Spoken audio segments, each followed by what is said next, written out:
Hello dear students, last લેક્ચરની અંદર આપણે interleukin સુધી જે છે એ લર્ન કર્યું હતું, right? And now we are starting with the new topic, that is types of immunity, right? તો બેઝિક ડેફિનેશન્સ જે પણ આપણે ઇમ્યુનિટી માટે જોઈતી હતી એ બધી જ આપણે ખાસ જોઈ લીધી છે, right? You know that immunity that is freedom from or exemption from the disease, right? So it is your immune system which is day to day, moment to moment is you can say is having encounter with lots of pathogens, and most of that pathogens they are not able to produce the disease, right? And the reason is your immunity. Okay, ચલો તો ઇમ્યુનિટીના types જે છે એ ખૂબ જ important છે અને જૂની એક્ઝામ્સમાં ક્યાંક ને ક્યાંક પૂછાઈ ગયેલા છે, રાઈટ? જૂની એક્ઝામ્સ અને નવી એક્ઝામ્સ જે નીટની એક્ઝામ જે છે એની અંદર પણ જે છે તમારી, રાઈટ, આમ તો બધી જૂની જ કહેવાશે, નવી તો કોઈ નહીં કહેવાશે, બટ ડેફિનેટલી તમને એવું થતું હશે કે સર બધા ટોપિક્સમાં એવું કહે છે કે આ ટોપિક પૂછાઈ ગયો છે, આ ટોપિક પૂછાઈ ગયો છે, તો ડેફિનેટલી આ ચેપ્ટર જ એટલું ઇમ્પોર્ટન્ટ છે કે આમાંથી એટલા બધા ક્વેશ્ચન્સ પૂછાણા છે જે તમે રેફરન્સ બુકને ઓટોમેટિક આઈડિયા આવશે, right? On an average 6 question પૂછાય છે જેવું આપણે ડિસ્કસ કર્યું હતું, તો એ કેસની અંદર છેલ્લા 10 વર્ષનું જોશો તમને આખો ડેટાબેઝ મળી જશે, એટલા બધા ક્વેશ્ચન્સ આની અંદરથી પૂછાયેલા છે. Okay, so without wasting the time, let's start with the types of immunity, right? So there are basically two types of immunity: acquired immunity, right, એટલે કે ઉપાર્જિત પ્રતિકારકતા, અને ઇન્નેટ ઇમ્યુનિટી એટલે કે જન્મજાત પ્રતિકારકતા.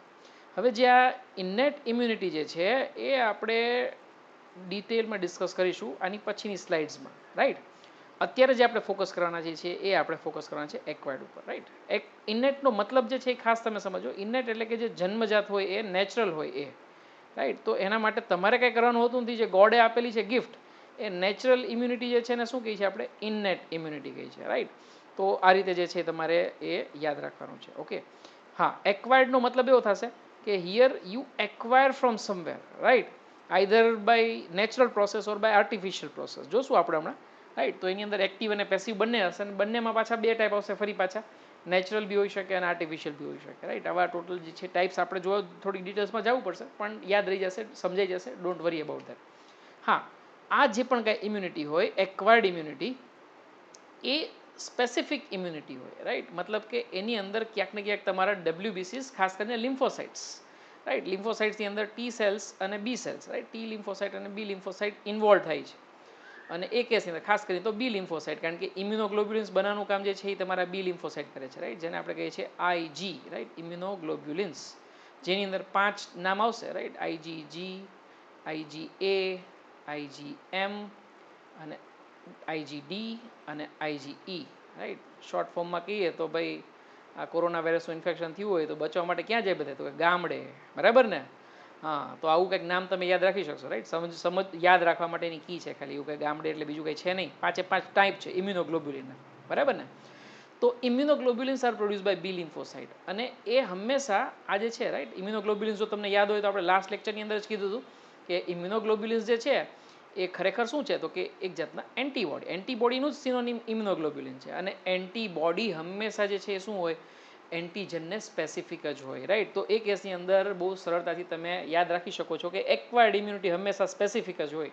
કોઈ એક ડિઝીઝ માટે થઈ છે તો પછી બીજા ડિઝીઝમાં પ્રોટેક્શન ના મળે, એ એક જ ડિઝીઝ સામે પ્રોટેક્શન મળે. હાઈલી સ્પેસિફિક રિએક્શન, કારણ કે એન્ટીજન એન્ટીબોડી રિએક્શન જ હાઈલી સ્પેસિફિક છે, રાઈટ? જે એન્ટીજન એક ડિઝીઝ માટે બન્યો છે તો એ એન્ટીબોડી એક ડિઝીઝ માટે બન્યો છે તો બીજા ડિઝીઝમાં કામ લાગી શકે નહીં. પછી એવું પણ થાય, માનો કે ન્યુમોનિયાના એક બેક્ટેરિયાથી આપણને ડિઝીઝ થયો છે, એની સામે બોડી એન્ટીબોડી ડેવલપ કર્યા, પણ બીજા ટાઈપનો બેક્ટેરિયા ન્યુમોનિયા પ્રોડ્યુસ કરે તો એની માટે ફરી પાછા એન્ટીબોડીઝ નવા ડેવલપ કરો, રાઈટ? આ તમને ધીમે ધીમે સમજાશે, right? Don't worry about that, right? કારણ કે જ્યારે આપણે એન્ટીબોડીનું સ્ટ્રક્ચર જ્યારે જોશું ત્યારે તમને ઓટોમેટિકલી આ સ્પેસિફિસિટીનું ખ્યાલ આવશે, રાઈટ?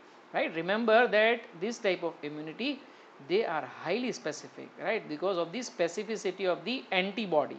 Okay, તો લોક એન્ડ કી જેવું હોય, જે એન્ટીજન તમારું લોક હોય એના માટેની કી જે છે એ કેવી હોય? એન્ટીબોડી હોય, right? So that is very specific. ચલો, તો એક્વાયર્ડ ઇમ્યુનિટીના ટાઈપ્સ જે છે એ આપણે જોઈએ છીએ. So there are 2 types, as I told you: active acquired type of immunity or passive acquired type of immunity, right?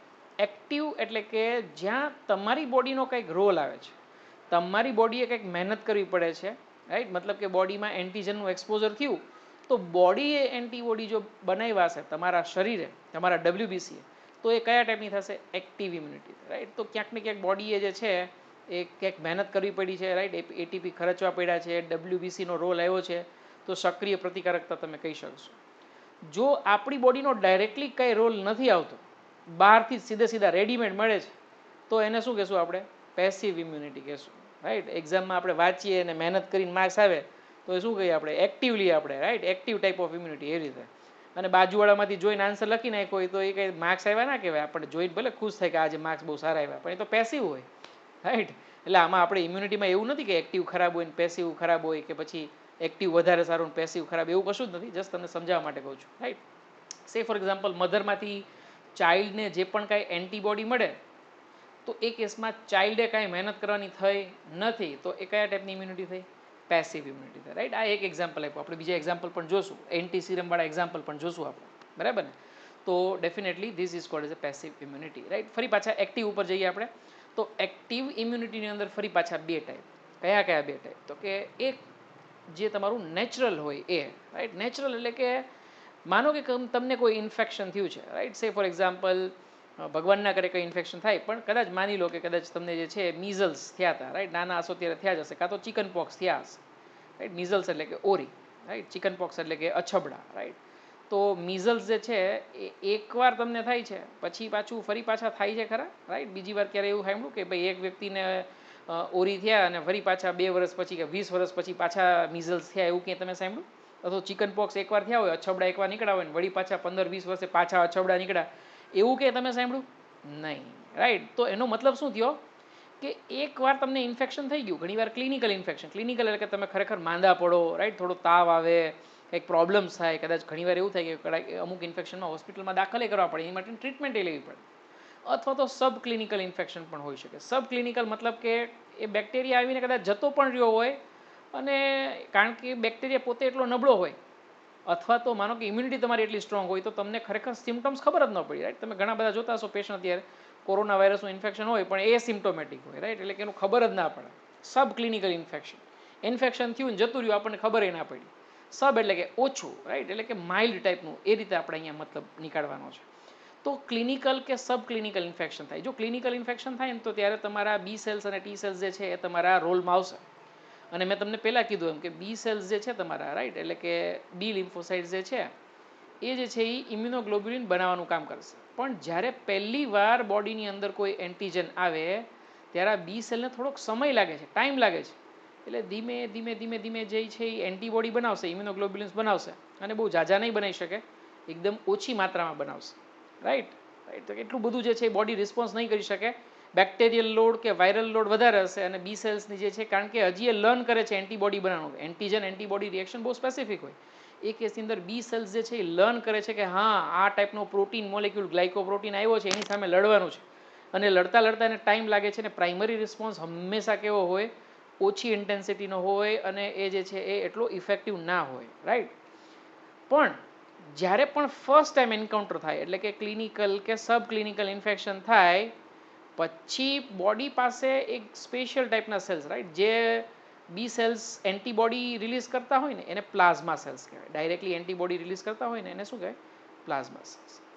આવા પ્લાઝ્મા સેલ્સ સ્પેસિફિકલી એક જાતના સેલ્સની અંદર ડિફરન્શિએટ થઈ શકે એવા સેલ્સ, રાઈટ, એવા સેલ્સને આપણે શું કહેશું? મેમરી સેલ્સ કહેશું. શું નામ આપશું આપણે એનું? Memory cells. તો બી સેલ્સની અંદર એક સ્પેસિફિક ટાઈપ ક્રિએટ થશે, મેમરી ક્રિએટ થશે, રાઈટ. જેમ કે અત્યારે હું તમને ભણાવું છું, તમને યાદ રહી ગયું, અને કદાચ તમે સેકન્ડ યર એમબીબીએસમાં આવશો ને વળી પાછા ઇમ્યુનો સપ્રેશન ડ્રગ ભણશો, ત્યારે તમને યાદ તો આવશે કે દેવાંગ સરે આવું ભણાવ્યું હતું ખરા, બરાબર ને. તો એ કેસની અંદર definitely this is a memory cell, fine. So B cells જે છે, જે તમારું પ્રાઇમરી ઇન્ફેક્શન એકવાર થાય ત્યારે પ્લાઝ્મા સેલ્સ અને મેમરી સેલ્સ બંને બનશે.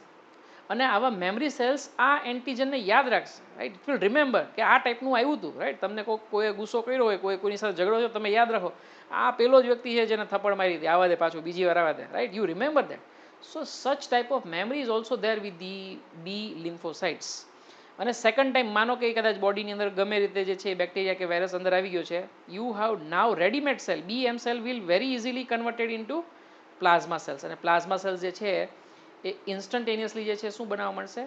ઇમ્યુનોગ્લોબ્યુલિન્સ બનાવવા મળશે. અને પછીનો રિસ્પોન્સ જે છે કેવો હશે? High intensity and within a no time. તો યાદ રાખો હંમેશા સેકન્ડરી રિસ્પોન્સ જે જનરેટ થાય, જે સેકન્ડરી રાઈટ, સેકન્ડરી મતલબ કે સેકન્ડ ટાઈમ બોડીની અંદર આવું એન્કાઉન્ટર થાય, તો then definitely we are well aware of કે ભાઈ હા આ ટાઈપનું એન્ટીજન પહેલાં આવ્યું હતું and we have lots of antibodies to fight with that antigen. અને એ કેસની અંદર એવો બેક્ટેરિયા કે એવો વાયરસ જે છે એ આપણી ડિઝીઝની અંદર આપણી બોડીની અંદર જે છે ડિઝીઝ કરી શકતો નથી. આપણને એકવાર ખબર પડી ગઈ 1962ની અંદર કે ચીન જે છે એની ઉપર ભરોસો કરી શકાય નથી, રાઈટ. આ તો ગમે ત્યારે દગો દે. પછી હવે આપણે 2020ની અંદર શીખી ગયા કે ચીને જરાક એવું ચમકલું કર્યું તો આપણે જે છે આર્મી જે છે બોર્ડર ઉપર રાખી દીધી. એમ આપણું બોડી પણ જે છે લર્ન કરે છે ક્લિનિકલ અને સબ ક્લિનિકલ ઇન્ફેક્શન એકવાર બોડીમાં એન્કાઉન્ટર થાય ત્યારે.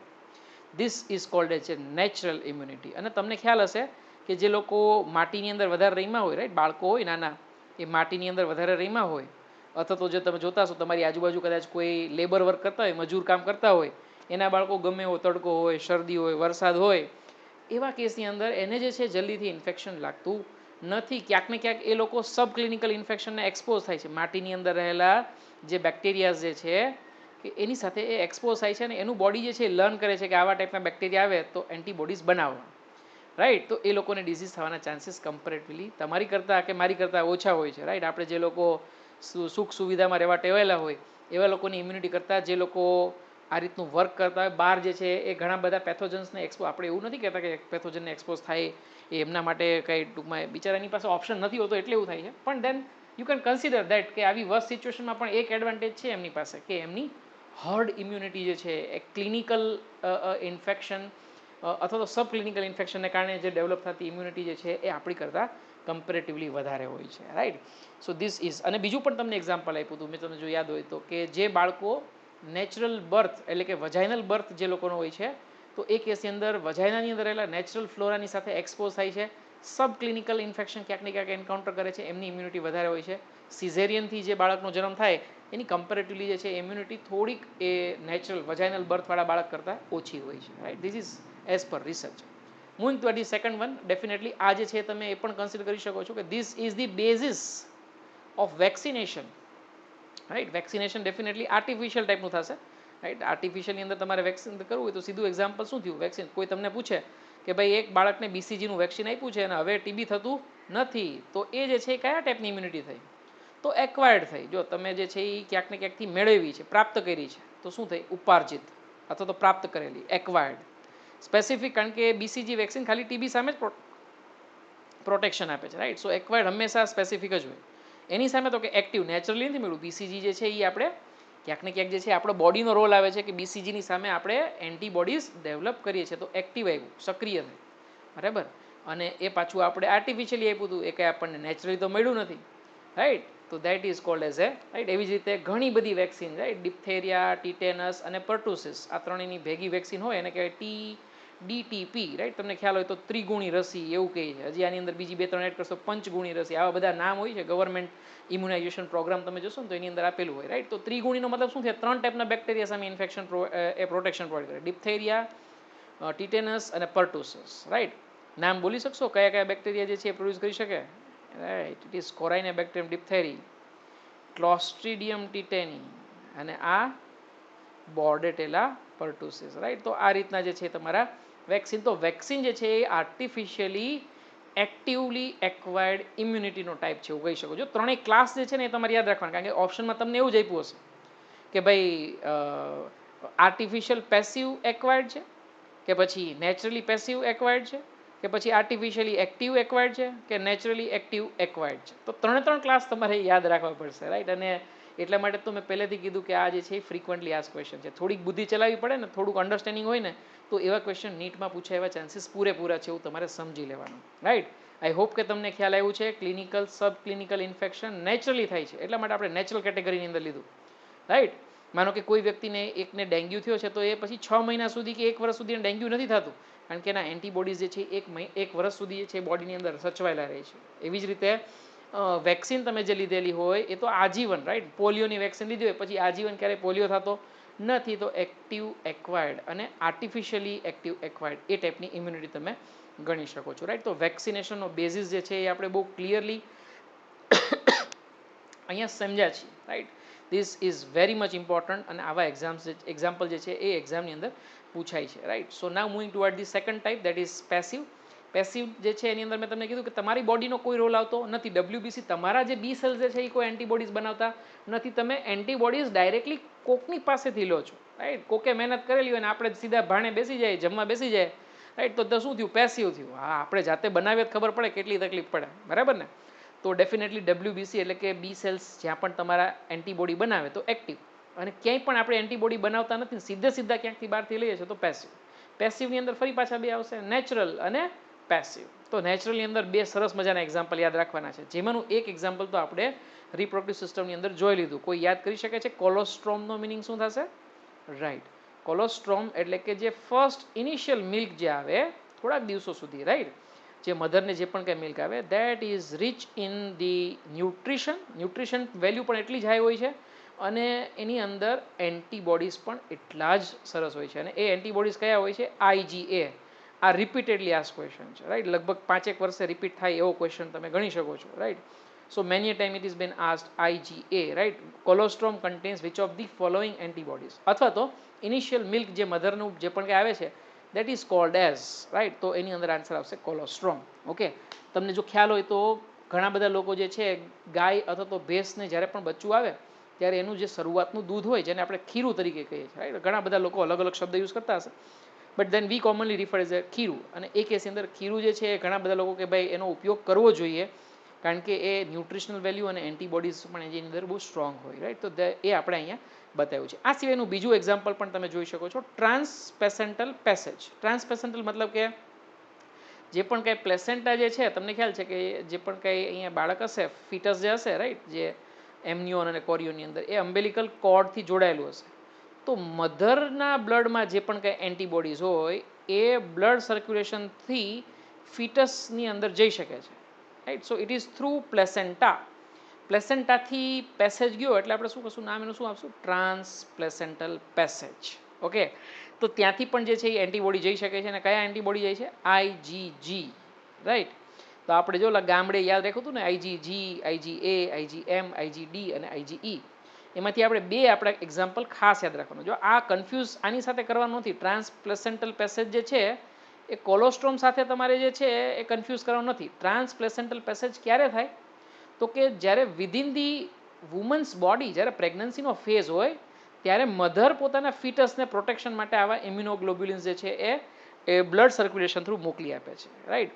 તો IgG કે જે શરૂઆતના અમુક દિવસો કે અમુક મહિના સુધી જે છે એ ચાઇલ્ડને કામ લાગી શકે પ્રાઇમરી પ્રોટેક્શન ઇમ્યુનિટીના ફોર્મમાં, અહીંયા લખેલું છે, right, which protect the child for the first 6 months of the life, and that is IgG, right. That is transplacental passage. while colostrum is the one which is delivered through the milk, lactation through જે મળે છે એ કયું છે? IgA.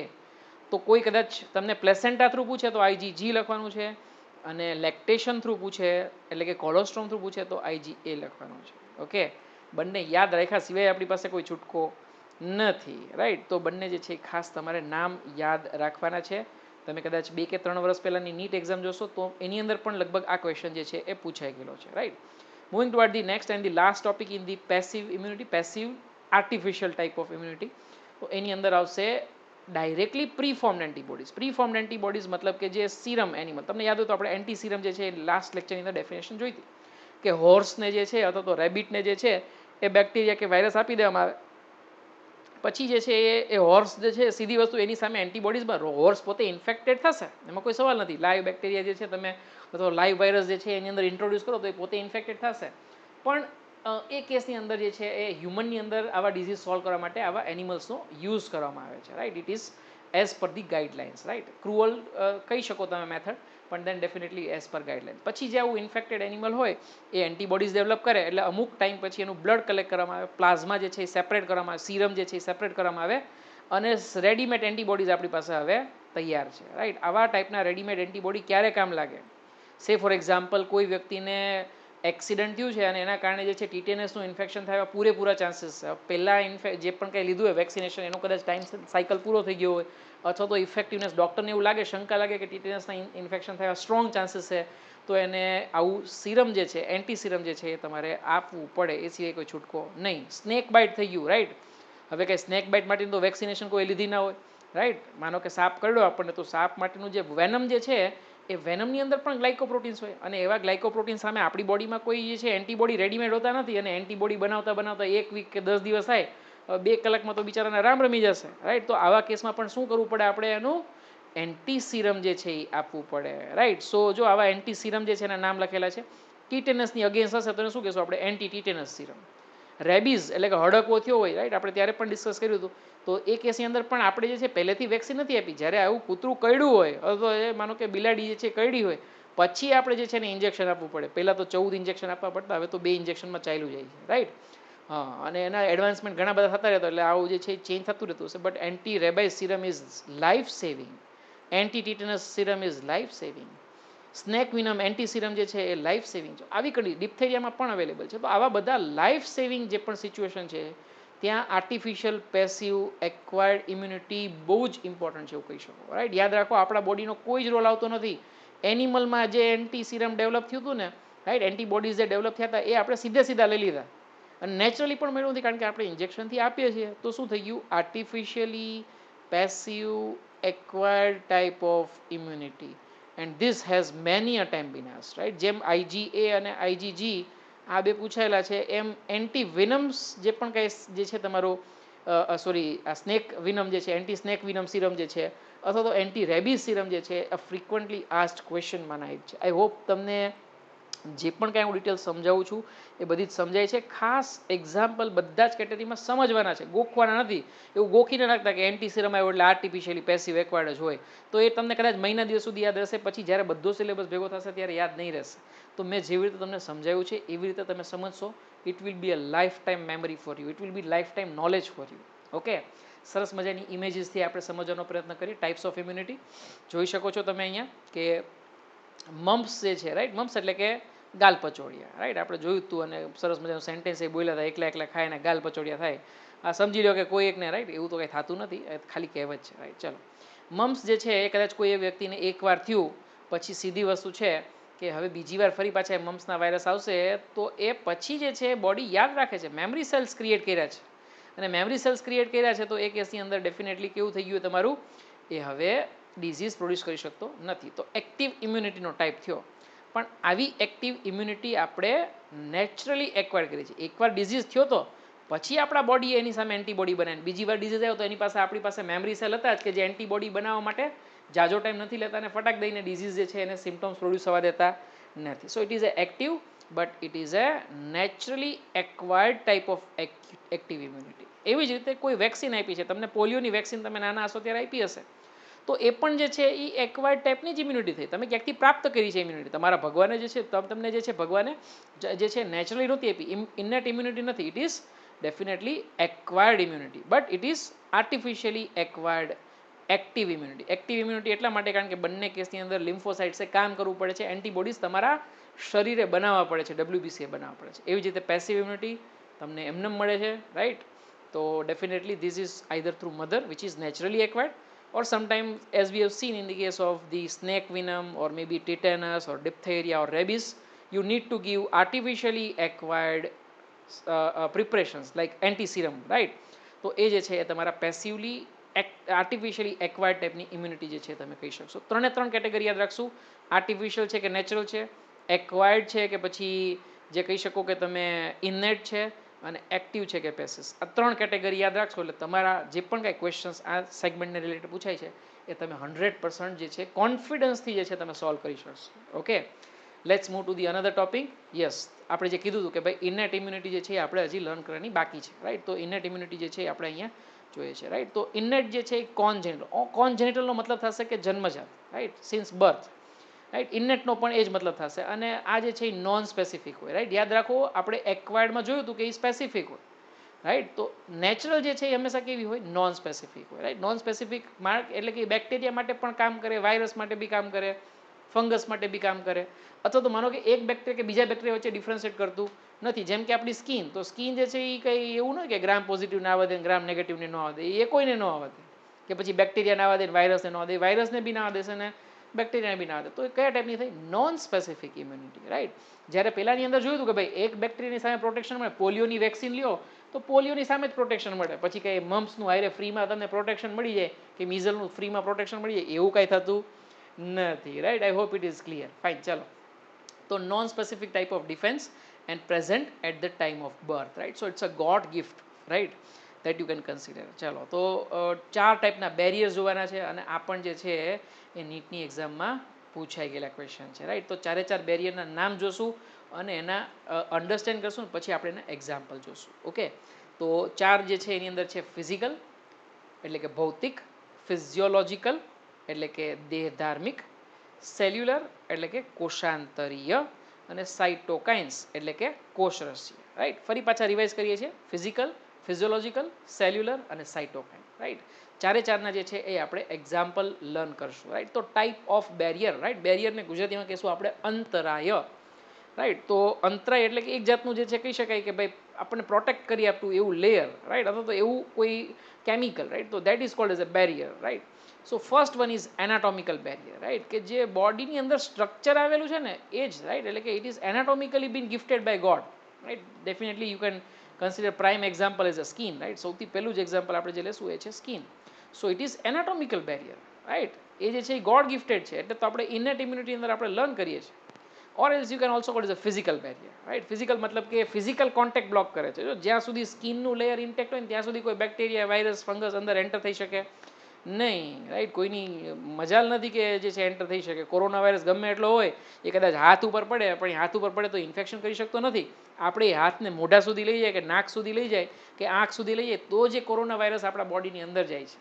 Right, એટલા માટે તો આપણે hand વોશનું જે છે એ ડૉક્ટર્સ રેકમેન્ડ કરે છે. ફ્રિકવન્ટલી હેન્ડ વોશ જે છે એ કરતા જો. અને ખાસ કરીને જ્યારે પણ આપણે જમવાનું હોય અથવા તો આપણે જ્યારે એવું લાગે કે ભાઈ મોઢા સુધી કે નાક સુધી હાથ અડાડો છે એની પહેલાં તો આપણા હાથ જે છે એ સેનિટાઈઝ કરવા જોઈએ. જે બતાવે છે ઇમ્પોર્ટન્સ કે સ્કિનમાંથી ક્યાંય કોઈ વાયરસ, બેક્ટેરિયા કે ફંગસ એન્ટર થઈ શકતો નથી. Right, so this is anatomical barrier or physical barrier. Right, અને સૌથી હાઈએસ્ટ જે કહી શકાય ને defence, right, non specific defence એ સ્કિનનું છે. રાઈટ, એટલે કે કોઈ પણ જાતના માઇક્રો ઓર્ગેનિઝમ જે છે એ આ બેરિયરને ક્રોસ કરી શકતા નથી. માનો કે ઘણા બધા પાર્ટ્સ એવા છે આપણા બોડીમાં કે જ્યાં સ્કિન જે છે એ કમ્પ્લીટલી કવર કરી શકતું નથી. જેમ કે છે four example respiratory track. Right, તમારું નોઝ જે છે એની નેઝલ કેવિટીઝ જે છે એ ઓપન છે, ઓપન ટુ એટમોસ્ફિયર છે. જીઆઈ ટ્રેક જે છે એટલે કે માઉથ જે છે રાઈટ એ તમારું ઓપન ટુ એટમોસ્ફિયર છે. એવી જ રીતે યુરિનરી સિસ્ટમ અને genital organs. Right, યુરિનો genital system એ પણ ક્યાંક ને ક્યાંક જે છે સ્કિનનું લેયર કન્ટિન્યુઅસ હોતું નથી. તો એવા પૂરેપૂરા ચાન્સીસ છે કે જો આવા ઓર્ગનમાં સ્કિન કન્ટિન્યુઅસ ના હોય તો વાયરસ, બેક્ટેરિયા બધા એનાથી જ એન્ટર થઈ શકે. રાઈટ, અને આની અંદર તો આપણે એક્ઝામ્પલ પણ જોયા હતા. એસટીડીઝ જે છે એક્ઝામ્પલ જોયા હતા. રાઈટ, અને આપણને મોઢાના અને કે ભાઈ નાકના અને આવા ઇન્ફેક્શન તો બહુ ફ્રિકવન્ટલી એન્કાઉન્ટર થતા હોય છે. જે સુકામાં થાય છે કારણ કે સ્કિન ત્યાં કવર કરતી નથી. પણ સ્કિન કવર નથી કરતી તો એની સામે ભગવાને બીજું એક પ્રોટેક્શન આપ્યું છે કે જ્યાં જ્યાં આપણે સ્કિન કન્ટિન્યુઅસ નથી ત્યાં સ્કિનની સાથે સાથે રાઈટ મ્યુકોઝલ લેયર જે છે અંદરના ભાગમાં આવેલું છે. અને આવું મ્યુકોઝા જે છે ને, સે ફોર એક્ઝામ્પલ જો આ નોર્મલ સરફેસ થઈ ગઈ તમારી, આવી નોર્મલ સરફેસ જે પણ કાંઈ સેલ્સની આવેલી હોય, એપિથેલિયલ સેલ્સની લાઇનિંગ હોય હંમેશા, આવી લાઇનિંગ જે છે ત્યાં ઉપર જે છે તમારું આખું એક મ્યુકસનું લેયર આવેલું હશે. અને આવા મ્યુકસની અંદર પાછું લિમ્ફેટિક સિસ્ટમ પણ આવેલી હોય. ખાલી મ્યુકસ નહીં, મ્યુકસના કારણે પણ પ્રોટેક્શન થાય કારણ કે આ બેક્ટેરિયા અહીંયા આવી ગયો તો એ સીધો તમારા સેલના કોન્ટેક્ટમાં જઈ શકતો નથી. રાઈટ, તમે સમજી લો કે તમારે તમારા ઘરમાં જે છે તમારા ચેર ઉપરથી લઈને કિચન સુધી જવું છે તમારે, પણ હવે તમે નોર્મલી જઈ શકો છો પણ હું 5 ફૂટનો કાદવ બનાવી દઉં અને પછી તમને કહું કિચન સુધી પહોંચવાનું તો તમને તકલીફ તો પડશે જ. રાઈટ, તો મ્યુકસ જે છે એવું કામ કરે છે. એની મ્યુકસની થિકનેસના કારણે બેક્ટેરિયા, વાયરસ જલ્દીથી જે છે અહીંયા પહોંચી શકતા નથી. બીજું, આ મ્યુકસની અંદર ફરી પાછું લિમ્ફેટિક ટિશ્યુ આવેલી હોય. Right, that is called as a MALT. શું નામ આપશું આપણે એનું? MALT is called as a mucosa associated lymphoidal tissue. Right, તો માલ્ટ જે છે ત્યાં આપણું લગભગ 50% જેટલું લિમ્ફેટિક સર્ક્યુલેશન જે છે ને એ તમારું આ માલ્ટ પાસે આવેલું હોય છે. અને એ કેસની અંદર યુ નો દેટ લિમ્ફની અંદર પણ પ્રોટેક્ટિવ સેલ્સ, ઇમ્યુન સેલ્સ જે છે ઘણા બધા હોય. તો એ કેસની અંદર માલ્ટ જે છે એ પણ ક્યાંક તમે સમજી શકો છો કે it is a protective range. તો જે જગ્યાએ તમારું સ્કિનનું લેયર કન્ટિન્યુઅસ નથી, like say for example respiratory system, urinogenital system, G I tract, there you have presence of mucosal layer, શ્લેષ્મ પડ આવેલું છે. તો એ પણ કયા ટાઈપનું બેરિયર થયું? એનાટોમિકલ. કેવા ટાઈપનું બેરિયર થયું? ફિઝિકલ, જો ફિઝિકલી આપણે જે છે એને પ્રિવેન્ટ કરીએ છીએ એપિથેલિયલની સાથે જે છે એ કોન્ટેક્ટ થવા માટે, રાઈટ. અને એડિશનલી આવા મ્યુકોઝલ લેયરની અંદર લિમ્ફેટિક ટિશ્યુ પણ આવેલી હોય, રાઈટ. જેમ કે તમારું ઓરલ કેવિટી છે, તમને જો યાદ હોય તો, આમ તો યાદ હોવું જ જોઈએ, ઓરલ કેવિટીમાં ફેરિંગ્સની ફરતે, ઓરલ જ્યાં ટંગ તમારી પૂરી થાય છે, રાઈટ, તો ફેરિંગ્સનો જે ઇનિશિયલ પાર્ટ છે, જો તમને યાદ હોય તો ત્યાં વાલ્ડેયર્સ રિંગ આવેલી હોય અને ત્યાં આપણે ઘણા બધા લિમ્ફેટિક સ્ટ્રક્ચર્સ આવેલા હોય એવું યાદ રાખ્યું. તો એમાંનું એક લિમ્ફેટિક સ્ટ્રક્ચર જે છે એ છે ટોન્સિલ, રાઈટ, જો તમને યાદ હોય તો એ શું બતાવે છે? That is a physical barrier, right. ભૌતિક અંતરાયનો એક પ્રકાર થઈ ગયો, રાઈટ. તો એક્ઝામ્પલ ખાસ યાદ રાખવાના છે, મેં તમને કીધું હતું કે આપણે સમજશું અને પછી આપણે ઉદાહરણ યાદ રાખશું, એક્ઝામ્પલ યાદ રાખશું. તો એક્ઝામ્પલ ખાસ યાદ રાખવાના છે, right. Moving toward the second is physiological behaviour, right. એ સ્પેલિંગ ખોટો છે, તમારી રીતે સમજી લેજો. તો ફિઝિયોલોજિકલ બેરિયર દેટ ઇઝ દેહધાર્મિક અંતરાય, રાઈટ. માનો કે કદાચ કોઈ બેક્ટેરિયા કે વાયરસ એવો છે કે જ્યાં એકાદા સિસ્ટમમાંથી એન્ટર થઈ ગયો અને માલ્ટને પણ જે છે એ કદાચ એને બીટ કરી દીધું, રાઈટ, અને મ્યુકોઝલ લેયર ક્રોસ કરીને હવે અંદર આવી ગયો છે, રાઈટ. અથવા તો તમે સમજી લો કે કદાચ ઓરલી તમે કઈ વસ્તુ કન્ઝ્યુમ કરો છો તો એ કેસની અંદર એ ક્યાંક ને ક્યાંક તમારું જે છે સ્ટમક સુધી પહોંચી ગયો છે. સ્ટમકમાં એને સૌથી મોટું પ્રોબ્લેમ એ થશે કે એસિડ છે, પીએચ કેટલી છે? 1 to 2 પીએચ છે. હવે આવી 1 to 2 પીએચમાં સર્વાઈવ થવું એ કોઈ બેક્ટેરિયા, વાયરસ, ફંગસ માટે ઇઝી નથી. મોટા ભાગના જે છે બધા જ ત્યાં ને ત્યાં ડિસ્ટ્રોય થશે. સ્ટમક તો દૂરની વાત, સૌથી પહેલાં તો માઉથની અંદર આવશે ને, તો આપણે જ્યારે પણ ચ્યુવિંગ કરીએ છીએ ને ત્યારે સલાઇવરી ગ્લેન્ડ જે છે શું રિલીઝ કરી આપે છે? Saliva. And that saliva also contains one very important enzyme. યાદ રાખી શકો? યાદ આવે છે કયો એન્ઝાઇમ આવશે? Yes, it is lysozyme. Very sorry about that. Lysosome તો આપણી સેલ ઓર્ગેનલ છે, બરાબર ને, રાઈટ. અંગિકા જેને, કોષીય અંગિકા જેને આપણે કહીએ એ, right. Lysozyme is the enzyme which destroys your cell. તો ફિઝિયોલોજિકલ બેરિયરની અંદર જે ઇમ્પોર્ટન્ટ કહી શકાય એવા છે acid, right, which is definitely present in stomach. Saliva in the mouth. સલાઇવાની ઉપર તમને એક બહુ સરસ મજાનું એક્સપ્લેનેશન આપી શકું. કોઈ પણ એનિમલને કદાચ એના બોડીમાં કદાચ કંઈક વૂન્ડ થયો હોય ને, રાઈટ, એટલે જખમ થયો હોય ને, તો એ કેસની અંદર આપણે જે ઓબ્ઝર્વ કરતા શું કરતા એ લોકો જે છે એ ટંગ જે છે, રાઈટ, થ્રુ માઉથ જે છે એ ઘણી વાર જે છે શું કરશે, જીભથી જે છે જે ભાગમાં જે વાગ્યું હશે ને ત્યાં એ ચાટવાનો પ્રયત્ન કરશે, રાઈટ. એટલે એ અલ્ટિમેટલી શું ટ્રાય કરે છે? સલાઇવા લગાડવાનો ટ્રાય કરે છે. તો you can consider that what should be the potent action of salivary glands, right. સલાઇવાની કેટલી પોટેન્ટ એક્શન હશે કે એ જે ભાગમાં જ્યાં સુધી એની જીભ પહોંચી શકશે, એટલે કે સલાઇવા પહોંચી શકશે, એ ભાગની અંદર રૂઝ આવી જશે, ત્યાં હિલિંગ કમ્પ્લીટ થઈ જશે. જે જગ્યા સુધી આ ભાગના કેસમાં એવા એનિમલને એ ઓર્ગન્સની અંદર સડો થઈ જાય અને પછી એની ટ્રીટમેન્ટ પોસિબલ બનતી નથી, રાઈટ. કાં તો વેટરનરી ડૉક્ટર પાસે જવું પડે, એવી સિચ્યુએશન ક્રિએટ થાય. તો સલાઇવાનું એટલું ઇમ્પોર્ટન્સ, રાઈટ. જ્યાં પીગ જેવા એનિમલ હોય, રાઈટ, તો ડુક્કર, તમને ખ્યાલ છે કેટલી બધી ગંદી જગ્યા ઉપર જે છે એ બેઠા હોય, એનો ખોરાક ખાતા હોય, જે કંઈ હોય, but then also they are not been expose to such disease, કારણ કે એના સલાઇવાની અંદર જે એન્ઝાઇમ્સ હોય એકદમ સ્ટ્રોંગ હોય, right. So and definitely tears, right, ટીયર્સની અંદર પણ લાઇસોઝાઇમ આવેલું હોય, સલાઇવાની અંદર પણ લાઇસોઝાઇમ આવેલું હોય. સો ટીયર્સ, રાઈટ, તો દેટ ઇઝ લેક્રાઇમલ ફ્લુઇડ. તો જે લેક્રાઇમલ ફ્લુઇડ આવે છે that also contains lysozyme, and this lysozyme, right, which is present in saliva, in tears, it inhibits the cell wall. તો સેલ વોલ સિન્થેસિસ ઇનિબિટ કરે ને, તો એટલે કે પેપ્ટિડોગ્લાયકન સિન્થેસિસ ઇનિબિટ કરે એટલે ગ્રામ પોઝિટિવ બેક્ટેરિયા તો જે છે એ બધા ત્યાં જ અટકી જશે. ગ્રામ નેગેટિવ બેક્ટેરિયા કદાચ આગળ વધશે, કાં તો એને પણ થોડુંક ડેમેજ તો થશે, પણ ગ્રામ પોઝિટિવ બેક્ટેરિયા તો જે છે ત્યાં જ ડિસ્ટ્રોય થયા છે. માનો કે કદાચ આમાંથી બચી ગયું છે તો એ કેસની અંદર એસિડ તો પાછું સ્ટમકમાં છે જ, which is a type of a physiological fluid. જો આ બધા જ જે છે એ કેવા છે? Physiological fluid. And that's why we are discussing it under the heading of physiological barrier, right. દેહ ધાર્મિક ક્રિયાને અંતે ઉત્પન્ન થતા જે પણ કંઈ પદાર્થો છે એના કારણે અંતરાય ઉત્પન્ન થાય છે, માટે તમે આને બેરિયર્સની અંદર ગણી શકો છો. ખ્યાલ આવ્યો છે તમને? ચાલો આગળ વધીએ છીએ આપણે. Third type of barrier that is cytokine barrier, right. Cytokine એટલે કે કોષ રસીય, રાઈટ, અથવા સેલ્યુલર બેરિયર એવું પણ તમે કહી શકો છો, રાઈટ. તો સાઇટોકાઇન બેરિયર જે છે તમારા સેલ્યુલર બેરિયર તો નહીં કહેશું આપણે, સાઇટોકાઇન બેરિયર કહેશું. સેલ્યુલરમાં તો WBC આવશે, રાઈટ. તો સાઇટોકાઇન બેરિયર્સ એટલે કે કોષ રસીય અંતરાય. અને એ કેસની અંદર એક જ ઇમ્પોર્ટન્ટ એક્ઝામ્પલ છે, એ છે ઇન્ટરફેરોન. જો તમને યાદ હોય તો લાસ્ટ લેક્ચરની અંદર મેં તમને કીધું કે ઇન્ટરફેરોન આપણે આખું ડિસ્કશન કરવાના છીએ, એક સ્લાઇડ આખી લેવાના છે.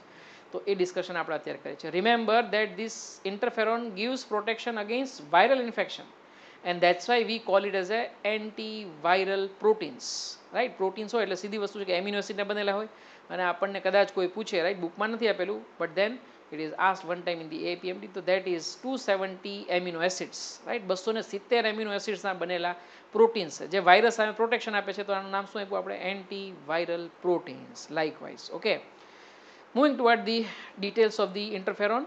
તો ઇન્ટરફેરોન પ્રોડ્યુસ કેવી રીતે થાય, રાઈટ? તો રિમેમ્બર, એકવાર માનો કે વાયરસની એન્ટ્રી આપણા બોડીમાં થઈ ગઈ તો અમુક સેલ્સ એવા હશે કે જેની અંદર વાયરસનું ઇન્ફેક્શન થઈ જશે, રાઈટ? નોર્મલી કેવું હોય, વાયરસની પાસે જીનોમ હોય એટલે કે ડીએનએ હોય અથવા તો આરએનએ હોય. હવે આવું ડીએનએ કે આરએનએ જે પણ કંઈ હોય, રાઈટ, એ જે પણ કંઈ હોસ્ટ સેલ જે છે એ હોસ્ટ સેલના જે પણ કંઈ ડીએનએ છે ને, ફોર એક્ઝામ્પલ આ હ્યુમન છે, હ્યુમન સેલનું ડીએનએ છે. હવે આ ડીએનએ જે છે એની સાથે શું થશે? આ જે તમારું જે પણ કંઈ કહી શકાય કે વાયરલ ડીએનએ જે છે એ હવે મર્જ થઈ જશે. એટલે કે અહીંયા જે છે એ આમ તો એકચ્યુઅલી ખુલે અને પછી મર્જ થાય. આટલી બધી લાંબી પ્રોસેસ બતાવતો નથી. એચઆઈ વાયરસ વખતે સરસ મજાનો વિડીયો દેખાડીશ. પણ આ હ્યુમન ડીએનએ જે છે એ ઓપન થશે. ઓપન થાય અને આ વાયરલ ડીએનએ જે છે એ ત્યાં ઇન્સર્ટ થઈ જશે. પોતાનું જ ડીએનએ જે છે શું કરશે? હોસ્ટ સેલના ડીએનએમાં એ ઇન્સર્ટ કરી દેશે. પછી હોસ્ટ ડીએનએ જ્યારે પણ રેપ્લિકેટ થાય ત્યારે વાયરલ ડીએનએ પણ સાથે સાથે રેપ્લિકેટ થાય અને ઘણા બધા વાયરલ ડીએનએ જે છે પોતાના કોટ સાથે જે છે એ બહાર આવશે અને આવી રીતે મલ્ટીપ્લાય થાય. આ રીતનું રેપ્લિકેશન જે છે એ વાયરસનું હોસ્ટ સેલની અંદર એટલે કે હ્યુમન સેલની અંદર થાય. એટલે સમજી લો કે આ એક સેલ જે છે એ વાયરસ ઇન્ફેક્ટેડ બતાવે, રાઈટ? વાયરલી ઇન્ફેક્ટેડ બતાવે છે. તો આ જે સેલ જે છે એ શું કરશે? એ બાજુના જે સેલ હશે, રાઈટ? સે ફોર એક્ઝામ્પલ અહીંયા એક સેલ આવેલો છે અને આ પાછો નોન ઇન્ફેક્ટેડ છે, હેલ્ધી છે. તો આ સેલ જે છે એ બાજુમાં નેબરિંગ સેલ જે છે એને મેસેજ આપશે. શેના થ્રુ મેસેજ આપશે? It will give the message through the release of some molecules what we call as interferons.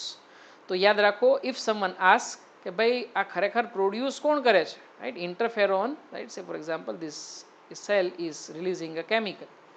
આ કેમિકલ જે છે ને આપણે ઇન્ટરફેરોન કહીએ છીએ. તો આ ઇન્ટરફેરોન જે છે એ રિલીઝ કોણ કરે છે? તો રિલીઝ કરે છે વાયરલી ઇન્ફેક્ટેડ સેલ, એવો સેલ કે જે પોતે વાયરસથી ઇન્ફેક્ટેડ છે અને પેપ્ટાઇડ રિલીઝ કરશે. આવો પેપ્ટાઇડ જે છે એ બાજુના હેલ્ધી સેલ્સ હશે ને બધા જ ત્યાં જશે અને ત્યાં જે છે એનું શું કરશે? રિબોઝોમમાં થતી translation process, right? You know that protein synthesis involves two process. કઈ બે પ્રોસેસ ઇન્વોલ્વ કરે છે? ટ્રાન્સક્રિપ્શન અને translation, right? You know that ટ્રાન્સક્રિપ્શનનો મતલબ શું થશે? It is copying the information from the DNA to mRNA, right? Transcript મતલબ કે કોપી કરવી. ડીએનએની કોપી શું કામ કરવી પડે છે? કારણ કે હ્યુમન સેલની અંદર ન્યુક્લિયસ જે છે એ ડીએનએને ન્યુક્લિયર મેમ્બ્રેનમાંથી જવા દેતું નથી. ડીએનએ બહાર જશે તો ડેમેજ થઈ જશે. ડેમેજ ના થાય એટલે એની કોપી મોકલી શકાય પણ ડીએનએને પોતાને મોકલી શકાય નહીં. તો આવી કોપી શેના ફોર્મમાં કરીએ છીએ આપણે? ટ્રાન્સક્રિપ્ટ શેના ફોર્મમાં કરીએ છીએ? તો કે એમઆરએનએના ફોર્મમાં. તો ડીએનએમાંથી એમઆરએનએ બને તો એને શું કહેશું આપણે? ટ્રાન્સક્રિપ્શન. ટ્રાન્સક્રિપ્શન થયા પછી હજી એમઆરએનએમાંથી હજી પ્રોટીન બનાવવાનું છે. તો એમઆરએનએમાંથી પ્રોટીન થાય તો એને આપણે શું કહીશું? Translation, right? જો ટ્રાન્સક્રિપ્શનની અંદર જે પણ કાંઈ પ્રોસેસ થઈ હતી ને એની અંદર તો કેવું થયું હતું કે ન્યુક્લિક એસિડમાંથી ન્યુક્લિક એસિડ જ બન્યું હતું, રાઈટ? ડીએનએમાંથી એમઆરએનએ બન્યું હતું. તો એ કેસની અંદર આપણે એને કોપી કહી શકીએ કારણ કે ન્યુક્લિક એસિડનું ન્યુક્લિક એસિડ જ રહ્યું છે. પણ અહીંયા આપણે ટ્રાન્સલેશન કહીએ. ગુજરાતીમાં એને શું કહેવાય? ભાષાંતર કહીએ, રાઈટ? ભાષાંતર એટલા માટે કે ભાઈ ટ્રાન્સલેશન એટલા માટે કે પછી અહીંયા ઇંગ્લિશમાંથી ગુજરાતી બનાવે, રાઈટ? ઇંગ્લિશમાંથી ગુજરાતી તો નહીં કહેશું પણ ડીએનએ એમઆરએનએમાંથી પેપ્ટાઇડ બનશે એટલે કે પ્રોટીન બનશે. જો તો હવે લેંગ્વેજ ચેન્જ થઈ ગઈ. અહીંયા લેંગ્વેજ શું હતી? DNA to mRNA. That means nucleic acid to nucleic acid. That's why it was called as a copying, right? Transcription. Here the nucleic acid language is changed into protein and that's why what we call it that now it is translated. એટલે એને translation કહેશું. આવું translation આ તમારા molecules, કયા molecules? ઇન્ટરફેરોન જે છે એ stop કરે છે. સ્ટોપ કરે છે એટલા માટે એનું નામ ઇન્ટરફેરોનનું બીજું નામ જે એક્ઝામમાં પૂછાઈ ગયેલું છે, right? That is called as a TIP, right? ટીઆઈપીનું ફૂલ ફોર્મ શું થશે? ટી એટલે કે ટ્રાન્સલેશન. કારણ કે અટકાવે છે શું? ટ્રાન્સલેશન. શું કરે છે? અટકાવે છે, ઇનિબિટ કરે છે. Translation ઇનિબિટરી peptide. પેપ્ટાઇડ તો આપણે પહેલાં જ કહી દીધું, it is antiviral protein. So it is ultimately peptide. Peptide which can inhibit what? It can inhibit translation process. That's why it is called as a TIP. તો આવું તમને પૂછી શકે કે ભાઈ ઇન્ટરફેરોન જે છે એ કોણ પ્રોડ્યુસ કરે છે? તો હવે તમને મેં ડાયાગ્રામથી સમજાવ્યું છે સરસ મજાનું. કોણ પ્રોડ્યુસ કરશે? It is virally infected cell. બીજું તમને એવું પૂછી શકે કે ભાઈ એ નોન ઇન્ફેક્ટેડ સેલ્સ જે છે એની અંદર એ ખરેખર ઇન્ફેક્શન અટકાવે કેવી રીતે? તો એ અટકાવે છે કેવી રીતે? તો કે ભાઈ ટ્રાન્સલેશનને સ્ટોપ કરી દે છે, રાઈટ? જો ટ્રાન્સલેશન સ્ટોપ થાય તો વાયરસ જે છે એ કદાચ હ્યુમન હોસ્ટ સેલની અંદર કદાચ એન્ટર પણ થાય પણ એનું ટ્રાન્સલેશન નહીં થશે તો પછી ફર્ધર કોપી એની બની શકતી નથી, એનું રેપ્લિકેશન શક્ય બનતું નથી. તો આ રીતે વાયરલ ઇન્ફેક્શનને જે છે સ્ટોપ કરવાનું કામ, રાઈટ. તમને કંઈક ખબર પડી ગઈ કે ભાઈ આ સર જે છે આવી રીતે ગુસ્સે થાય છે, જરાક ધ્યાન રાખજો, એટલે તમે તમારી જે ફ્રેન્ડ હશે તમારા જે કંઈ, રાઈટ, તો એને શું કહીશું કે જો આ સરની સામે આટલું ધ્યાન રાખજો તો વાંધો નહીં આવે તને, રાઈટ. તો શું થયું, એક જાતનું તમે ટ્રાન્સલેશન અટકાવ્યું ને, રાઈટ ને. ઇન્ફેક્શન તો નહીં પણ ક્યાંક ને ક્યાંક એ ચેન્જ જે થતી હતી તમારી, રાઈટ, જે તમારા સર સાથે ઇન્ટરેક્શન એ ક્યાંક તમે અટકાવી છે. તો ઇન્ટરફેરોન ક્યાંક ને ક્યાંક આવું કામ કરે છે, આજુબાજુના કોષને સચેત કરી દે છે, રાઈટ, એને ઇન્ફોર્મેશન આપી દે છે કે જો આ ટાઈપનો એનેમી આવ્યો છે, જરાક સાચવીને રહેજો, રાઈટ. તો that is the function of interferon. I hope it is clear, right. ચલો, સો મિકેનિઝમ ઓફ એક્શન આપણે લર્ન કરી લીધી છે. It stimulates the adjacent cell, neighbouring cell, to produce the TIP, that is translation inhibiting protein, right. Remember that these interferons are species specific, મતલબ કે કોઈ એક એનિમલમાં ઇન્ટરફેરોન produce થાય ને એ જ એનિમલ માટે જ કામ કરશે. પછી માનો કે મંકીઝમાં ઇન્ટરફેરોન પ્રોડ્યુસ થયા હોય તો એ પછી કંઈ હ્યુમનની અંદર ચાલે નહીં, રાઈટ. તો હા, એવું ખરું કે હ્યુમન સેલ્સ જે છે ને લેબોરેટરીમાં લઈ અને ઇન્ટરફેરોન તમે પ્રોડ્યુસ કરી શકો, અને એવું ઇન્ટરફેરોન જે છે એ તમે ટ્રીટમેન્ટ માટે અથવા તો પ્રોફાઇલેક્સિસ માટે આપી શકો, રાઈટ. મેં ફરી પાછું ઇન્ટરફેરોન વખતે લાસ્ટ ટાઈમ પણ તમને કીધું that interferons can be given for treatment also and prophylaxis also. પ્રોફાઇલેક્સિસનો મતલબ શું થશે, તમે કોઈ ડિઝીઝને રોકવા માટે આપો છો, રાઈટ, પ્રિવેન્ટ કરવા માટે આપો, દેટ ઇઝ પ્રોફાઇલેક્સિસ. અને થઈ ગયા પછી તમે દવા આપો છો, that is called as a curative therapy, right. એટલે કે તમે ટ્રીટમેન્ટ પર્પઝથી આપો છો, ક્યોર માટે આપો છો, રાઈટ. તો કોઈ પણ દવા માટે, રાઈટ, ઇન્ટરફેરોન નહીં, કોઈ પણ દવા માટે બે પ્રકારના રોલ પોસિબલ છે, કાં તો એ પ્રોફાઇલેક્સિસ હોય કાં તો ક્યોરેટિવ હોય. ઇન્ટરફેરોન માટે બંને વસ્તુ પોસિબલ છે, ક્યોરેટિવ પણ છે અને પ્રોફાઇલેક્ટિક પણ છે. ટાઈપ્સ જોવાના છે, યાદ રાખવાના છે, બુકની અંદર આપેલા નથી પણ આપણે એક્ઝામમાં પૂછાય છે માટે ખાસ યાદ રાખવાના છે. 3 ટાઈપ છે, આલ્ફા, બીટા અને ગામા, અને ત્રણેય જે છે અલગ અલગ સેલ્સમાંથી પ્રોડ્યુસ થાય છે. તો નામ અહીંયા મેં આપેલા છે, રાઈટ. તો you can just see that alpha interferons are produce by B lymphocytes, right. Beta interferons are produced by fibroblast. If you remember આપણે કનેક્ટિવ ટિશ્યુની અંદર જે જોઈ હતી એરિયોલર કનેક્ટિવ ટિશ્યુ, ત્યારે આ સેલ જોયા હતા ફાઇબ્રોબ્લાસ્ટ, અને બ્લાસ્ટનો મિનિંગ આપણે ત્યારે જોયો હતો, રાઈટ. એ જ સેમ વસ્તુ આપણે જોવાની છે. તો that is connective tissue cell which can divide and which can secrete matrix, that is called as a blast cell, right. Osteoblast, lymphoblast, fibroblast, આ બ્લાસ્ટ આપણે ઘણા બધા જોયા હતા, રાઈટ. એ જ વસ્તુ અહીંયા બતાવે. તો fibroblast can produce beta interferons and gamma interferons, બહુ જ ઇમ્પોર્ટન્ટ, જે HIV ટ્રીટમેન્ટમાં, હિપેટાઇટિસની ટ્રીટમેન્ટમાં યુઝ થાય છે, that are produce by T lymphocytes, okay. તો 3 ટાઈપના ઇન્ટરફેરોન્સ જે છે એ તમારે યાદ રાખવાના છે. યાદ રાખો, ઇન્ટરફેરોન્સ જે છે એ વાયરલ ડિઝીઝમાં તો યુઝ થાય જ છે, રાઈટ. ડેફિનેટલી વાયરસ ડિઝીઝની અંદર તો યુઝ થાય જ છે, પણ સાથે સાથે કેન્સરની અંદર પણ યુઝ થાય છે, રાઈટ, જે આ જ ચેપ્ટરની અંદર ભણવાના છીએ. તો it is used in viral disease also and it is used in some types of cancer also, right. અને આ બંનેની અંદર જે યુઝ જે છે એ પૂછાઈ ગયેલો ક્વેશ્ચન છે. ટ્રુ ઓર ફોલ્સમાં પૂછાય that interferons can be used to treat viral disease and cancer disease. તો એવું ના વિચારતા કે ખાલી વાયરલ ડિઝીઝમાં યુઝ થાય, કેન્સરમાં પણ યુઝ થઈ શકે છે. અને એ કેસની અંદર ઓપ્શન જે છે એ તમારો સાચો છે, ઓકે. એ સેન્ટેન્સ જે છે એ તમારું સાચું છે એવું તમે કહી શકો છો, રાઈટ. તો તમારે વિડીયો પોઝ કરી અને આ જે છે એ 3 સેલના નામ યાદ રાખી લેવાના છે. યાદ રહેશે ને? ચલો, તો just I am hiding this content and you need to give the name of this, you can say that cells which are producing this interferons, right. So alpha interferon is produced by T lymphocyte. Nah, it is by B lymphocyte. Very good. ચલો, beta interferons કોણ produce કરે છે? Lymphoblast? નહીં. Okay. Osteoblast? નહીં. તો પછી કયો blast? ચલો, it is fibroblast. Very good. Gamma interferons are produced by T lymphocytes, okay. તો સરસ મજાની ડિટેલ્સ આપણે જોઈ, યાદ રાખી. આ બધી ડિટેલ્સ યાદ રાખવાની છે, ઓકે. મેં તમને કીધું એમ કે ભાઈ interferons they are use for prophylaxis also and for cure also, right. બંને માટે જે છે તમે આવા સાઇટોકાઇન બેરિયર્સ એટલે કે ઇન્ટરફેરોન યાદ રાખી શકો છો. ઇન્ટરફેરોનને લગતા ઘણા બધા ક્વેશ્ચન્સ તમને રેફરન્સ બુકમાં મળશે અને બધા જ આન્સર તમે કોન્ફિડન્સથી સાચા આપશો એવી મને ખાતરી છે આટલી ડિટેલ્સ સમજ્યા પછી, okay. Last barrier cellular barrier, last barrier is the cellular barrier, એટલે કે કોષાંતરીય અંતરાય. જો ગુજરાતી મીડિયમવાળા સ્ટુડન્ટ ખાસ ધ્યાન રાખજો, અહીંયા કોષ રસીય અંતરાય આપ્યું હતું. Cytokine barriers, chemicals, kine means chemicals, chemicals which are produce by cell definitely a સાઇટોપ્લાઝમમાં જશે અથવા તો સાઇટોપ્લાઝમિક ફ્લુઇડમાં જશે, તો એને આપણે શું કહેશું? કોષરસીય, રાઈટ, સાઇટોપ્લાઝમ ઉપરથી. એવી રીતે તમે યાદ રાખજો. અને અહીંયા જે છે કોષાંતરીય, કોષમાંથી ઉત્પન્ન થતા, રાઈટ, એટલે કે સેલ્યુલર. તો દેટ ઇઝ ગુજરાતી નામ ખાસ ઇંગ્લિશ મીડિયમવાળા માટે બહુ ડિફિકલ્ટ નથી, બહુ ઇઝી છે, પણ ગુજરાતી માટે કોષાંતરીય અને તમે જે છે આ કોષરસીય ના સમજી લેતા, રાઈટ, કે કોષરસીય અંતરાયનું પૂછ્યું છે અને પછી તમે પછી WBC ઠપકારો, રાઈટ, કારણ કે આમાં WBC આવશે સેલ્યુલરની અંદર, તો એવું ચાલશે નહીં. કોષરસીય પૂછ્યું હશે તો ઇન્ટરફેરોન જ જવાબ આપવાનો હશે, અને કોષાંતરી પૂછ્યો હશે તો પછી બ્લડ અને ટિશ્યુ બંનેની અંદર તમારા જે WBCના ફેગોસાઇટ્સના અલગ અલગ ટાઈપ છે એ તમારે યાદ રાખવાના આવશે, રાઈટ. તો જસ્ટ સીઈંગ ધી એક્ઝામ્પલ્સ, આ તમને ખ્યાલ છે આ અલ્ટિમેટ તમારા થર્ડ લાઇન ઓફ ડિફેન્સ હશે, રાઈટ. ઇનનેટ ઇમ્યુનિટીની અંદર 3 બેરિયર છે, right. Primary defence is skin. હંમેશા પહેલું એન્કાઉન્ટર બેક્ટેરિયા વાયરસનું ક્યાં થાય? તો કે સ્કિનમાં. સ્કિન કાં તો મ્યુકોઝલ મેમ્બ્રેન, રાઈટ, જે માલ્ટ આપણે કહીએ છીએ એ.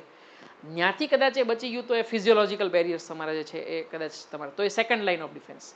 અને પછી થર્ડ લાઇન ઓફ ડિફેન્સ જે છે તમારા WBCની જે છે એ તમારી આવશે, રાઈટ. તો બ્લડની અંદર તમને ખ્યાલ છે ફેગોસાઇટોસિસ કરી શકે, નોન સ્પેસિફિક ફેગોસાઇટોસિસ કરી શકે એવા તમારા 2 સેલ્સ છે, રાઈટ. કયા 2 સેલ્સ જે છે, રાઈટ? તો એ છે PMNL, રાઈટ, અને મોનોસાઇટ્સ, રાઈટ. આ 2 જે છે તમારા ફેગોસાઇટોસિસ, નોન સ્પેસિફિક ફેગોસાઇટોસિસ કરી શકે એ ટાઈપના છે. પછી તમારા લિમ્ફોસાઇટ જે છે ને એ પણ ફેગોસાઇટોસિસ કરી શકશે, જેમાંથી એક ટાઈપ અહીંયા બતાવેલો છે નેચરલ કિલર સેલ, પણ એ ક્યાંક ને ક્યાંક જે છે એ સ્પેસિફિક હશે, રાઈટ. થોડુંક જે છે એ તમારું ક્યાંક ને ક્યાંક એ સ્ટિમ્યુલેટેડ હશે પ્રોસેસ, રાઈટ, જે આપણે આગળ ઇમ્યુનિટીની પ્રોસેસમાં જોશું, રાઈટ. તો ન્યુટ્રોફિલ આપણે એવી રીતે યાદ રાખશું કે ભાઈ એ સૌથી હાઈએસ્ટ નંબર, રાઈટ. તમને જો પ્રપોર્શન યાદ હોય તો હાઈએસ્ટ નંબર ઓફ WBC જે સૌથી વધારે માત્રામાં જોવા મળે એને આપણે ન્યુટ્રોફિલ જે છે એ યાદ રાખ્યું હતું. અને મોનોસાઇટ બીજું એક્ઝામ્પલ એ રીતે રાખશું, જે સૌથી મોટા WBC છે ને આપણા બોડીની અંદર એ મોનોસાઇટ્સ. તો આ બંને જે છે એ સીધી રીતે ફેગોસાઇટ્સની અંદર ઇન્વોલ્વ છે. ફેગોસાઇટોસિસ કરી શકે એટલે આવા સેલ્સને આપણે શું કહેશું? ફેગોસાઇટ્સ. એવા સેલ કે જે ફેગોસાઇટોસિસ કરી શકે, that are referred as a phagocytes, right. Phago means to eat, right. Site મતલબ કે સેલ. એવા સેલ કે જે સેલ ઇટિંગની પ્રોસેસ કરી શકે એવા સેલને તમે ફેગોસાઇટ્સ તરીકે આઈડેન્ટિફાઈ કરો છો, રાઈટ. ન્યુટ્રોફિલનું બીજું નામ જે છે PMNL, અને PMNLનું ફૂલ ફોર્મ પણ એકવાર પૂછાઈ ગયેલો ક્વેશ્ચન છે, રાઈટ. PMNL ફૂલ ફોર્મ શું આવશે? પોલીમોર્ફો ન્યુક્લિયર લ્યુકોસાઇટ, રાઈટ. આવું નામ એનું શું કામે પાડ્યું આપણે? તો કે આવું નામ એનું પાડ્યું છે એનું રીઝન એ છે કે WBCનું તમને કદાચ ન્યુક્લિયસનો શેપ યાદ હશે. શું આવશે? ન્યુક્લિયસનો શેપ શું આવશે? તો ન્યુક્લિયસનો જે શેપ હોય ને, right, say for example this is WBC, right. WBC છે એવું માની લેજો, અને અહીંયા હું ન્યુક્લિયસ ડ્રો કરું છું, તો ન્યુક્લિયસ જે છે ને એ ખરેખર મલ્ટી લોબ્ડ હોય છે. ન્યુટ્રોફિલ્સની અંદર આવેલું જે પણ કાંઈ તમારું WBC છે એ કેવું છે? મલ્ટી લોબ્ડ છે, એટલે કે 2 કરતાં વધારે લોબ દેખાય છે. એટલે આપણને કેવું લાગે પહેલી નજરે જ્યારે પણ માઇક્રોસ્કોપમાં જોઈ તો મોર્ફોલોજિકલી, એટલે કે દેખાવ પ્રમાણે આપણને કેવું લાગે? Morpho means look wise, right, દેખાવ પ્રમાણે. ન્યુક્લિયસ જે છે એ કેવું છે? 1 કરતાં વધારે હોય ને એવું લાગે, ખરેખર તો એક જ છે. એના લોબ્સ જે છે એ વધારે છે. જો 1, 2, 3 અને 4, જનરલી 3 to 5 જેટલા લોબ્સ જે છે એ હોય. અહીંયા આપણે 4 બતાવ્યા છે.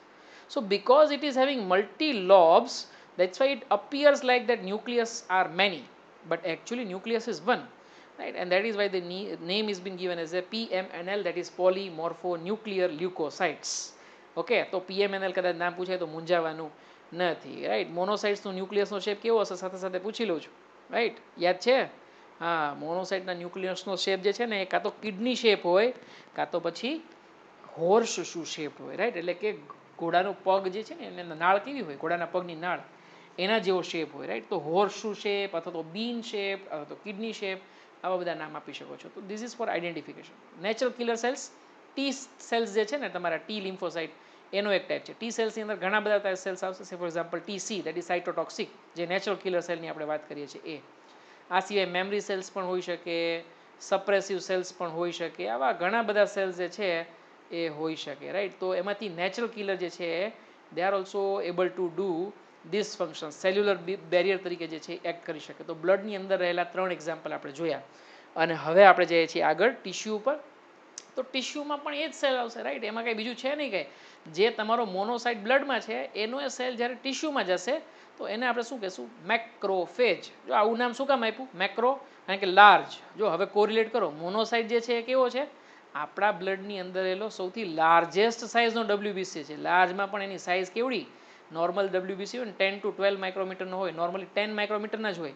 અને આ મોનોસાઇટ જે છે ને, અને મોનોસાઇટ ઉપરથી મેક્રોફેજ, બંને જે છે એની સાઇઝ કેવી હોય? 18 to 20 માઇક્રોમીટર, આટલી મોટી સાઇઝનો હોય, રાઈટ. તો મેક્રોફેજ, ફેજ એટલે ફરી પાછું which is capable of doing phagocytosis, અને મેક્રો એટલે કે લાર્જ. તો એવો ફેગોસાઇટ, રાઈટ. મોનોસાઇટ અને મેક્રોફેજની અંદર કોઈ જ ડિફરન્સ નથી, ખાલી લોકેશનનો જ ડિફરન્સ. આ જે છે એ બ્લડમાં આવેલું છે, ને આ જે છે એ ટિશ્યુમાં આવેલું છે. ટિશ્યુમાં આવેલું હશે તો એને મેક્રોફેજ કહેશું. હા, હવે એક એક્સરસાઇઝ આપીશ સરસ મજાની, તમને એસાઇનમેન્ટ તમને આપીશ.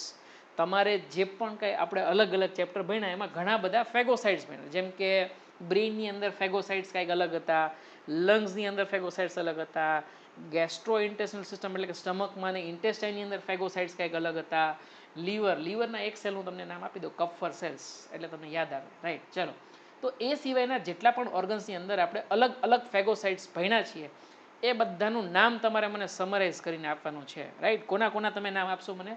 લીવરમાં રહેલા ફેગોસાઇટ્સ, લંગ્સની અંદર એટલે કે એલ્વિયોલાઈ પાસે રહેલા જે પણ કંઈ તમારા ફેગોસાઇટ્સ, પછી બ્રેઇન પાસે રહેલા, રાઈટ. આ ત્રણ તો હા, અને જે સ્ટમક અને ઇન્ટેસ્ટાઇન પાસે હોય, આ ચાર માટેના તમારા ફેગોસાઇટ્સના નામ તમારે મને લખીને વોટ્સઅપ કરવાના છે, રાઈટ. થોડીક અઘરી એક્સરસાઇઝ છે, કારણ કે ઘણી બધી પીપીટીસ તમારે જૂની જે છે એ રિફર કરવી પડશે. તમને યાદ હોય તો it is well and good, right. જેમ મેં લીવર માટે તો કહી જ દીધું તમને, કફર સેલ્સ, એવું તમને યાદ ખરેખર રહેવું જોઈએ, પણ તમારે એ મને સમરાઇઝ કરીને આપવાના છે, રાઈટ. તો આ સાથે આપણે બધી જ ડિટેલ્સ ઇમ્યુનિટીને લગતી જે છે એ પૂરી કરી છે, રાઈટ. ચારે ચાર જે પણ કંઈ તમારી ઇમ્યુનિટીના જે પણ કંઈ તમારા જે છે ઇનેટની અંદર જે 4 બેરિયર્સ આવ્યા એના એક્ઝામ્પલ્સ ફરી એકવાર તમે પૂછી લો, અને પછી જે છે આપણે આજનો લેક્ચર જે છે એ ક્લોઝ કરીએ છીએ, રાઈટ. તો ચારે ચારના નામ મને તમારે કહેવાના છે. ચાલો, ફિઝિકલ બેરિયરના નામ બોલો. Very good. સ્કિન અને mucosal layer, right. Right. Second is, હા, આની અંદર મ્યુકોઝલ લેયરને તમને એક સરસ મજાનું શોર્ટ ફૂલ ફોર્મ પૂછીશ તમને. What is full form of MALT? તો mucosa associated lymphoidal tissue, right. So that is MALT. ચાલો, ફરી પાછું ફિઝિયોલોજિકલ બેરિયર્સની અંદર example, right. Very good. Saliva, then acid in the stomach, right. Saliva in the mouth, અને આ સિવાય આવે છે તમારું ટીયર્સ, રાઈટ, એટલે કે લેક્રાઇમલ ફ્લુઇડ ફ્રોમ ધી આઈસ. અને એમાં પણ આપણે ખાસ યાદ રાખશું કે લેક્રાઇમલ ફ્લુઇડ અને સલાઇવા આ બંનેની અંદર લાઇસોઝાઇમ નામનો એન્ઝાઇમ હોય છે, right. That is a classical example of physiological barrier. ચલો, થર્ડ વન ઇઝ સેલ્યુલર, અને સેલ્યુલરની અંદર જે છે તમારો એક્ઝામ્પલ શું આવશે? હા, અહીંયા ત્રીજું આ પૂછ્યું એટલે વળી પાછા ઇન્ટરફેરોનવાળી કથા ચાલુ, કેસેટ ચાલુ ના કરે. સેલ્યુલર પૂછ્યું છે એટલે આન્સર શું આવશે? બ્લડની અંદર આવશે તમારા ન્યુટ્રોફિલ્સ, એટલે કે પીએમએનએલ. પીએમએનએલનું ફૂલ ફોર્મ શું થશે? પોલીમોર્ફો ન્યુક્લિયર લ્યુકોસાઇટ્સ, રાઈટ. આ સિવાય મોનોસાઇટ્સ અને નેચરલ કિલર સેલ્સ, કે જે લિમ્ફોસાઇટ, ટી લિમ્ફોસાઇટનો એક ટાઈપ છે. એવી જ રીતે સાઇટોકાઇનનું તમને કોઈ એક્ઝામ્પલ પૂછે તો આન્સર આવશે interferons, right. So this is all about today's lecture. Thank you very much.